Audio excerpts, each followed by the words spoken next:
Hello, my friends. My name is Dr. Jonathan Miles. For more than 25 years, I've had the privilege of working as a cardiologist at the Mayo Clinic here in the United States. Over those decades, I've sat with thousands of patients, most of them in their 50s, 60s, even 70s, listening not just to their stories, but also to the subtle rhythm of their hearts. And I've learned something extraordinary. Your heart has a language of its own, a language that doesn't use words, yet speaks volumes if only we choose to listen. Think about this. Have you ever felt your heart suddenly racing when you were not running, not climbing stairs, but simply sitting quietly in your chair?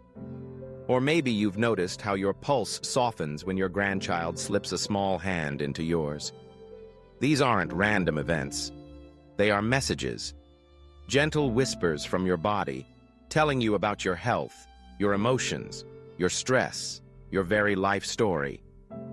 Tonight, in this video, I want to take you on a journey into the hidden messages within your heart rate. We'll explore together why your pulse rises, why it slows, and what it means when it stumbles or skips. We'll look at real patients I've cared for, real moments of joy, sorrow, and surprise. And along the way, I'll share with you simple, practical ways to tune into your heart, so that every beat becomes not just a measurement, but a message of meaning. So let's begin. Let's open the diary your heart has been writing since the day you were born. When most people think about heart rate, they imagine a cold number flashing on a screen. 72 beats per minute, 85, 95. Just digits. But as someone who has listened to hearts for decades, I can tell you this. Your heart rate is not a number. It is a language. Every rise and fall in your pulse tells a story. It's like music, sometimes fast and intense like a drum solo, sometimes slow and steady like a lullaby. Think about a moment in your own life. Maybe when you first fell in love, your heart raced the moment you saw that special someone. Or when you sat quietly at a funeral, your heartbeat slowed, heavy with grief.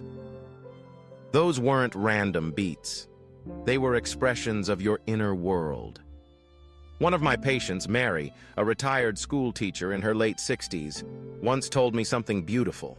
She said, "Doctor, I can feel sadness in my pulse before I even cry." What she meant was that her heart always seemed to know before her mind did. Her pulse would grow uneven, shaky, long before tears came to her eyes. Isn't that fascinating? The heart as a messenger of emotions, often more honest than our words. Science backs this up. We know that stress, joy, fear, and even anticipation all send signals through your nervous system, which your heart translates into rhythm. When you laugh with your grandchildren, your heart might skip into a playful tempo. When you lie awake worrying about bills or health, your pulse might grow restless, beating a little too fast. I often tell my patients, your heart is like a wise old friend. It doesn't shout, it whispers. It whispers truths about how your body is coping, how your spirit is carrying weight, how your life is unfolding. The tragedy is that many of us stop listening. We silence it with noise, distraction, endless busyness. But if you pause, really pause, and place your hand on your chest, you can feel it. You can feel this gentle language. Try it now as you're watching this video. Place 2 fingers just beneath your wrist or on your chest. Close your eyes. Feel that steady drum. That's your body's way of speaking to you right now in real time. And I want you to ask yourself, what is my heart saying in this moment? Does it feel calm, tired, restless, excited? The truth is, every beat is a message.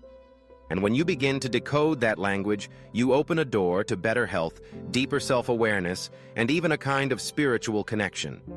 Because your heart is not just pumping blood, it's carrying your life story, beat by beat. Let's talk about something simple, yet profound. Your resting heart rate. That quiet number that shows up when you're sitting in your chair, sipping tea, not moving, just being. For most adults, a healthy resting heart rate falls somewhere between 60 and 100 beats per minute. But here's the secret. The number itself is less important than the story it tells. Over the years, I've learned that resting heart rate is like a mirror. It reflects your fitness, your stress, even your emotional well-being. I'll give you an example. One of my patients, Robert, was a 70-year-old retired engineer. When he first came to see me, his resting heart rate was consistently around 95. Now, 95 is still within the normal range, but it was telling us something. He was sedentary, carrying extra weight, and always admitted to feeling anxious. Over time, with gentle walks, breathing exercises, and some simple lifestyle changes, his resting heart rate dropped into the mid-70s. And with that drop, he felt lighter, calmer, more alive. See, a lower resting heart rate often suggests that your heart doesn't have to work as hard to keep you alive. It's efficient. It's resilient. Athletes sometimes have resting rates in the 50s or even lower. But when your resting heart rate is consistently high, it can be your body's way of whispering, "I'm stressed. I'm overworked. Something needs attention." Science helps us here. Resting heart rate reflects the balance between your sympathetic nervous system, the fight or flight response, and your parasympathetic nervous system, the rest and restore mode. When life constantly pushes us into stress mode, our resting heart rate creeps upward.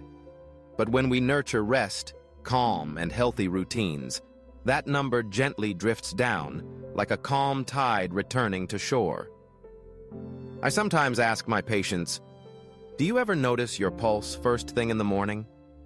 Because the morning pulse is like a weather forecast for your body. If it's higher than usual, it may mean your body is under extra stress, fighting off an infection, or carrying hidden worries. Now let's pause for a moment.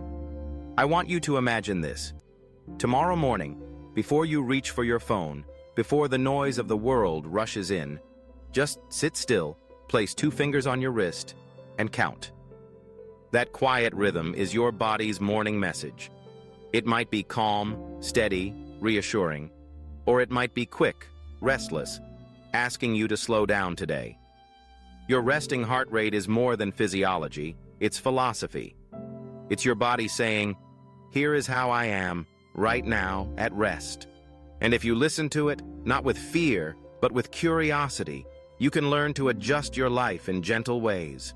More sleep, a walk outside, a moment of gratitude, and slowly, your heart will thank you with a softer, steadier beat. There's something fascinating and sometimes troubling about the way stress leaves its fingerprints on your heartbeat. You see, the heart doesn't just respond to physical effort like climbing stairs or walking fast. It also responds to invisible weight, stress, anxiety, worry. I remember a patient of mine named Linda. She was 65, a grandmother of 4, who came to me complaining, "Doctor, I feel like my heart is always racing, even when I'm just sitting at the dinner table." When I checked her vitals, her blood pressure was fine, but her heart rate was running faster than it should. The truth was, she wasn't running marathons, she was running thoughts. Constant worry about her health, her family, her finances. Her heart was translating those worries into rhythm. Science explains this clearly. When we're under stress, our body activates the sympathetic nervous system, the famous fight or flight mode. Adrenaline surges, preparing us to run or to fight. Your heart doesn't know you're just worrying about a bill or an argument with your spouse. It reacts as though a lion is chasing you. The beat quickens, sometimes unevenly, and if that stress continues day after day, it wears the heart down. But here's the part I find most beautiful and hopeful. The heart also responds when peace enters the room. The same way it speeds up when you're anxious, it softens when you're calm. I've sat across from patients who, while practicing slow breathing for just a few minutes, watched their pulse drop from 90 to 70. Imagine that. A simple inhale and exhale, and suddenly your heart writes a gentler rhythm. I want you to think about this in your own life. Have you noticed how your heart feels when you're sitting in traffic, horns blaring, hands gripping the wheel? And then compare that to the moment you sit in your backyard, perhaps watching birds at the feeder, sipping tea, feeling the breeze. Same body, same heart, but two very different songs. Let me share something practical. If you ever feel your heart racing from stress, try placing your hand over your chest and taking 5 slow, deep breaths. Inhale for 4 counts, hold for 2, exhale for 6. Often within a minute, you'll notice the rhythm easing. Your body is switching from fight or flight to rest and restore. Linda, the patient I mentioned, learned this. She started practicing a simple breathing routine every night before bed. Within weeks, not only did her heart rate calm, but she began sleeping better, feeling less irritable, even laughing more with her grandchildren. And you know what? Her heart thanked her, beat by beat. So the next time your heart feels restless, ask yourself, is it my body or is it my mind? And remember, you have the power to bring calm back, one breath at a time. Sometimes the heart speaks not in a steady rhythm, but in sudden stumbles, skipped notes, or unexpected drum rolls. These are what we call irregularities, moments when the heart doesn't quite keep its usual beat. I'll never forget George, a 72-year-old former carpenter who came into my office. He leaned forward and whispered, almost embarrassed, "Doctor, my heart feels like it's skipping, like it forgets a beat and then rushes to catch up." He thought he was imagining it. But when we put him on a monitor, sure enough, his heart was sending little hiccups, palpitations. Now, let me reassure you, not every skipped beat is a sign of danger. Sometimes the heart just misfires for a moment, like a musician missing a note but then returning to the song. Many of my older patients have felt this at some point. You might be sitting quietly, then suddenly feel a thump in your chest. It can be frightening, but often it's harmless. That said, there are times when irregularities are the heart's way of speaking louder, saying, "Pay attention to me." Persistent irregular rhythms, atrial fibrillation for example, can increase the risk of stroke or heart failure if ignored. That's why listening matters. The heart doesn't whisper in those moments. It knocks on the door. Think of it like this. Your heartbeat is usually like a clock, tick-tock, tick-tock. But if the clock suddenly ticks twice, then pauses too long, then races ahead, you'd notice, wouldn't you? In the same way, your body notices those changes. You might feel dizziness, shortness of breath, or just that strange awareness. Something's off. What I tell my patients is this: don't panic, but don't dismiss it either. Your heart is not trying to scare you, it's trying to be heard. Sometimes it needs medical attention, sometimes just lifestyle adjustments. George, the carpenter, made changes. He reduced caffeine, improved his sleep, and managed his stress. His irregularities became less frequent, and more importantly, he no longer felt afraid of them. He saw them for what they were, his heart's way of waving a little flag. I want you to pause and reflect. Have you ever felt your heart stumble, skip, or flutter? Did it leave you unsettled? If so, remember this: you are not alone. Millions of people experience these irregularities. The key is to notice them, respect them, and if they persist, to seek guidance from a trusted doctor. The heart is like a storyteller. Most of the time, it whispers gently. But when it stumbles, it's raising its voice, asking you to listen more closely. And if you do, you may find that these moments are not just warnings, but invitations to care, to rest, to change, to live more mindfully. When I look back on the thousands of patients I've cared for, one truth shines through. The heart is not just a pump of muscle and blood. It is a mirror of how we live, how we love, how we carry our burdens. Let me share a story. Clara was 68 when she first came to see me. She had lived through hardship, raising children alone, caring for a sick parent, working 2 jobs well into her 60s. When she sat in my office, her heart rate told me more than her words. It was restless, irregular, sometimes surging, sometimes dragging. I realized something important. Her heart wasn't just reflecting her biology. It was reflecting her biography. Isn't that remarkable? Each heartbeat, in a way, becomes a line in the poem of your life. Times of peace write verses of calm, steady rhythm. Times of stress carve jagged stanzas. And moments of joy? They scatter exclamation points across the page. Modern science actually supports this poetic truth. Studies show that people who cultivate gratitude, deep relationships, and spiritual practices often have healthier heart rhythms. Their hearts literally mirror the harmony of their inner life. On the other hand, chronic loneliness, bitterness, and unhealed grief can show up as strain, as irregularity, as weariness in the heartbeat itself. I want you to pause for a moment and reflect. If your heart is a mirror, what has it been reflecting lately? Has it been restless, rushing through the day with anxiety? Or has it been steady, carrying the quiet strength of contentment? I remember once telling Clara, "Your heart is tired because you are tired." But just as it has carried you faithfully through storms, it can still learn to rest, to heal, to sing again. With small changes, gentle walks, mindful breathing, forgiving old wounds, her heart grew calmer. Not perfect, not young again, but more at peace. And maybe that's the lesson for all of us over 50, 60, 70.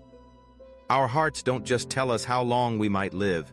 They show us how we've lived. Every scar, every joy, every love, every loss, it's all written in that rhythm. So tonight, when you lie in bed, place your hand over your chest, feel that steady beat, and ask yourself, what story is my heart reflecting? Because if you listen carefully, you may realize that your heart is not just keeping you alive, it's keeping a record of your life, a journal written in rhythm, a mirror held up to your soul. By now, you may be wondering, how exactly do I listen to my heart? Not just the metaphorical heart, but this very real organ inside your chest that never stops speaking. The truth is, you don't need expensive equipment to begin. You only need presence, your attention. One of the simplest ways is to feel your pulse. 2 fingers on your wrist or gently on your chest. Sit still for a moment and just count. 30 seconds is enough. But beyond the numbers, ask yourself, what do I feel?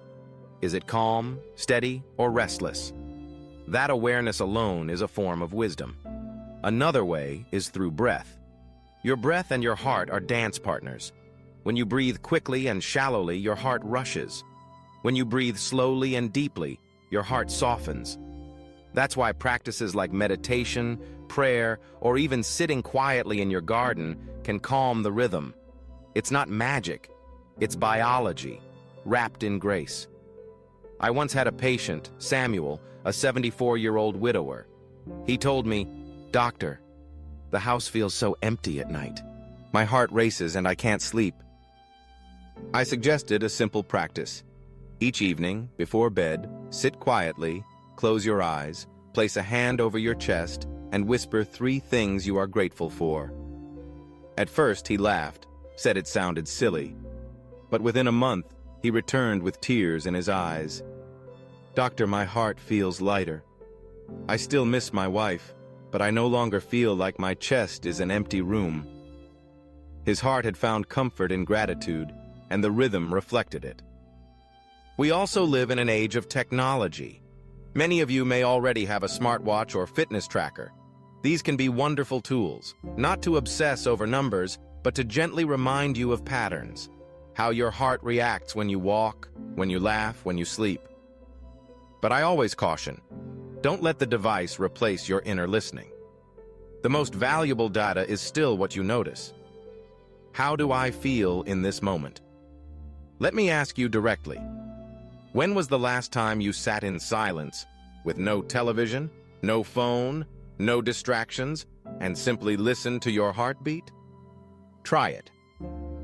You may be surprised by how intimate, how grounding that moment feels. The wisdom is this: your heart is not demanding that you control every beat. It's inviting you to pay attention, to rest when you are weary, to breathe when you are anxious, to rejoice when life gives you joy. Listening is the first act of healing. So tonight or tomorrow morning, give yourself a gift. Place your hand on your chest, close your eyes, and listen. Not just with your ears, but with your spirit. And you may discover that your heart, steady and faithful, has been waiting all along to share its story with you.